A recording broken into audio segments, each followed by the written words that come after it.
خب میریم گالری بعدی. این کارا نیو مدیاست.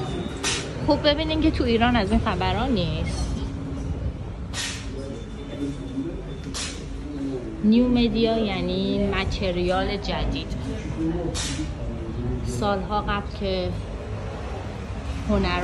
سبک هنرها تغییر کرد و از نقاشی بیرون اومد، متریال‌های جدیدی غیر از بوم و نقاشی وارد بازار شد که بهش میگن هنرهای مدرن و تا الان ادامه داره.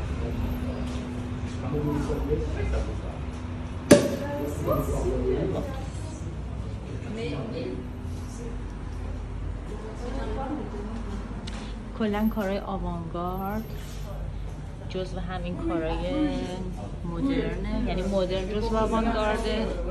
همونجور که میبینین متریال جدیده، یعنی اون چیزی نیست که از قدیم به عنوان مجسمه میشناختن. مثلا سنگ بوده قدیم فقط مجسمه، بعد برنز، و الان خیلی متریال های مدرن وارد کار آرت میشه.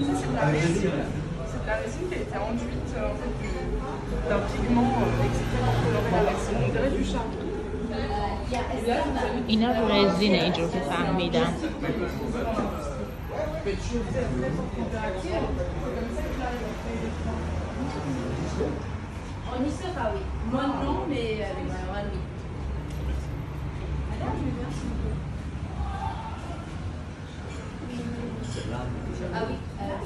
Ah bah celle-là c'est le plus grand. Notre table est trop petite. Merci beaucoup. Merci particulièrement.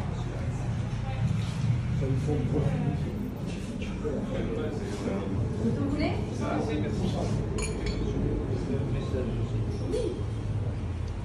And do you have something in downstairs? Yeah, you can go downstairs. Okay, I will go. Thank you. You're welcome. خب اومدیم طبقه پایین. این گالری اسپانیاییه و این آرتیست هم اسپانیشه، حدوداً 60 سالشه. من پرسیدم گفتن نه اینستاگرام داره، نه ایمیل داره، نه وبسایت. اینجاست که میگم از دنیای تکنولوژی عقب نمونین. الان من هیچ راه تماسی با آرتیستش ندارم، چون هیچ راه تماسی نداره جز گالری. این کارام رزینه، من سوال کردم، تکنیکش رزینه. مدیر گالری اسپانیاییه و فقط آرتیستای اسپانیشو معرفی میکنه. خیلی کارش برای من جالبه، چون این چیزی نیست که آدم اغلب ببینه.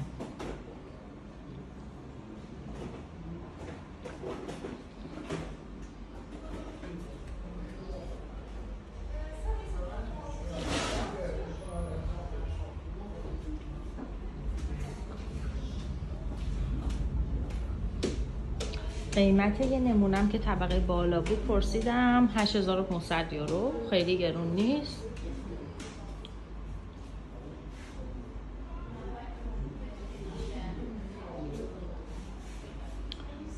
خب اینجام که کتاب خونه‌شونه.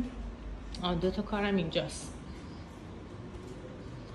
به به، مینیمال عالیه.